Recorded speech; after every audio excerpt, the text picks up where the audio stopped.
Do you know what the difference is between somebody helping you and somebody enabling you?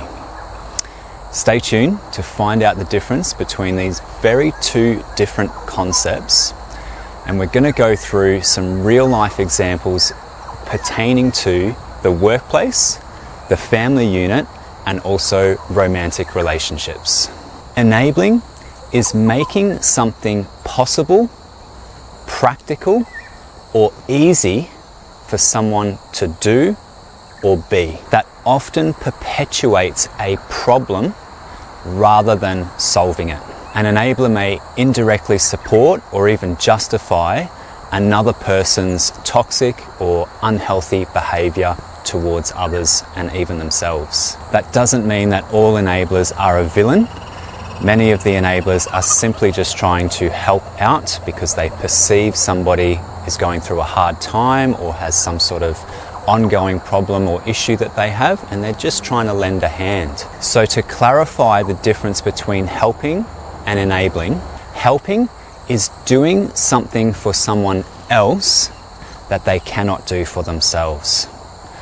Whereas enabling is doing something for someone else that they should and are capable of doing on their own.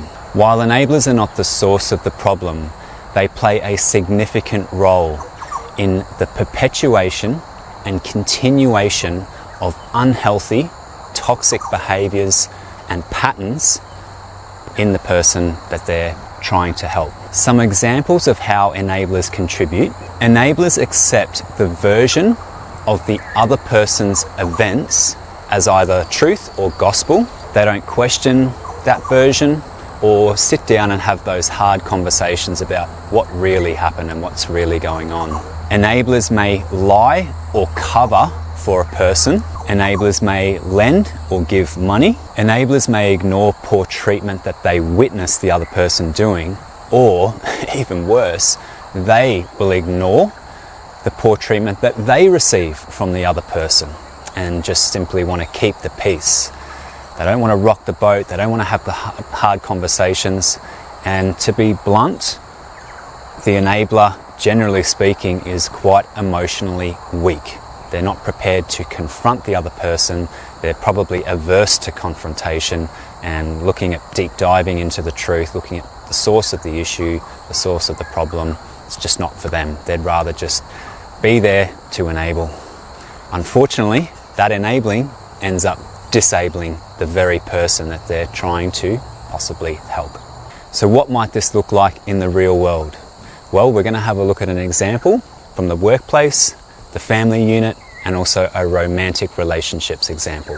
So in relation to the workplace, I'm actually going to use an experience of a viewer of this channel that reached out to me a little while ago with the issues that they were experiencing at work.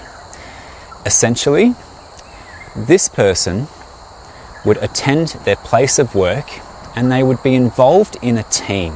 And this team was responsible for completing a range of tasks at this particular organisation that they worked at. Unfortunately, one of those team members had some sort of a alcohol dependence or a drinking problem and would often drink on the job, but also go and take these unauthorised breaks. So while everybody else was finishing up their lunch break, they might have had a longer break, or while they were out doing a particular job, they would sneak off and further their consumption of alcohol. Now, despite numerous complaints to management and the supervisors that looked after this employee, nothing was done. Therefore, this employer can be considered to be enabling the employee by allowing them to continue their unhealthy behaviour, and in some instances, particularly in relation to the operation of machinery, sometimes dangerous behaviour. Let's move on to the family unit now. So an example of the family unit, let's say a parent allows their adult child to return home ad infinitum. So whenever they want, something happens, they can just come on home. It could be a son with, say, a gaming addiction. that instead of applying themselves to some form of study or some form of work in our society, they're happy just to play games and have the headset on and, you know, be doing all of that all day. It could be a daughter that is unable to interact and have meaningful relationships with other adults in society, and therefore she keeps coming back and needs that familiarity of the home and that security of the family home where they'll all look after her and tell her, no, it's the world, it's not you. While the parent may be well-intentioned and perhaps even thinking they're helping, what they're ultimately doing is they're thwarting the ability for their child to lead an independent and self-sufficient life. In certain cases, the parent actually does this intentionally out of their own fear of being alone and possibly their fears of who will look after them when they're older and may need some help and assistance. And sometimes this falls back to the son or the daughter, and they'll tell them all kinds of stories and condition them to believe that the family home is where they need to be. And the last example, romantic relationships.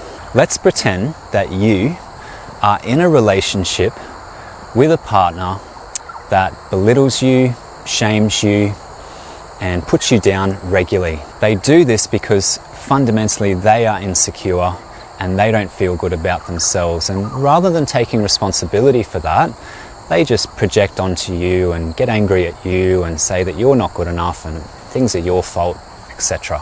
So you got that in the mind now? Okay. There are two forms of enabling that could occur from this point forward. One form of enabling here would be to ignore or downplay the emotional abuse and the psychological abuse that is actually happening. And the aim of that is just to keep the peace. I want a peaceful life. Yeah, they're treating me pretty awfully, but I'll just continue on. It's all good. The other form of enabling would be to stick it out with the partner in the hope that you could try to fix or repair their fundamental struggle with anxiety and lack of self-worth. Either way, your suffering continues and their reign of terror, so to speak, also continues unabated. Alright, so let's consider some examples of solutions to the three scenarios that we just went through that include two things.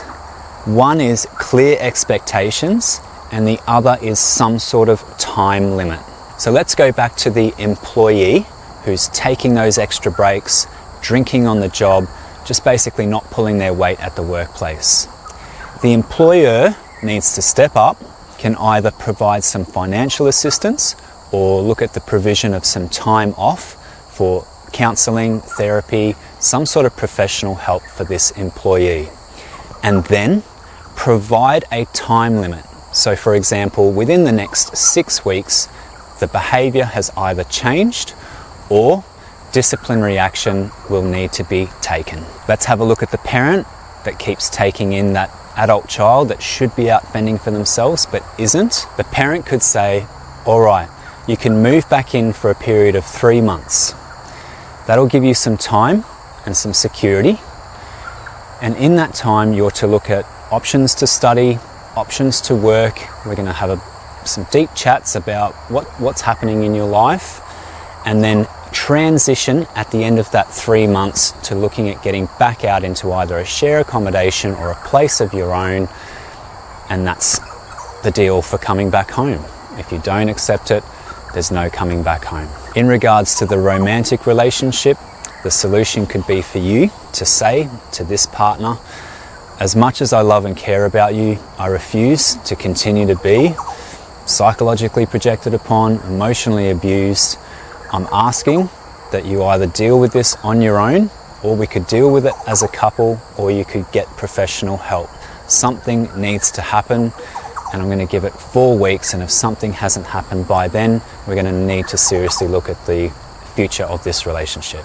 So in summary, if you feel you are enabling somebody, ask yourself, why is that? What are you getting out of limiting and perpetuating the potentially harmful and toxic behavior of someone else that is just incapable of seeing the error in their ways and taking responsibility for their actions? Because effectively, if you are enabling, you are actually disabling that person. And at some point in the future, you are going to have to reap the karmic implications of not only their behaviour and what they're doing in the wider society to people that's unjust and unfair, but also for the emotional weakness that you've displayed towards that person that you're supposed to be caring about but not standing up to. I hope you got something out of this video. If you did, please give it a thumbs up. If you didn't, give it a thumbs down. In the meantime, I ask that you keep well, and I look forward to seeing you in the next episode.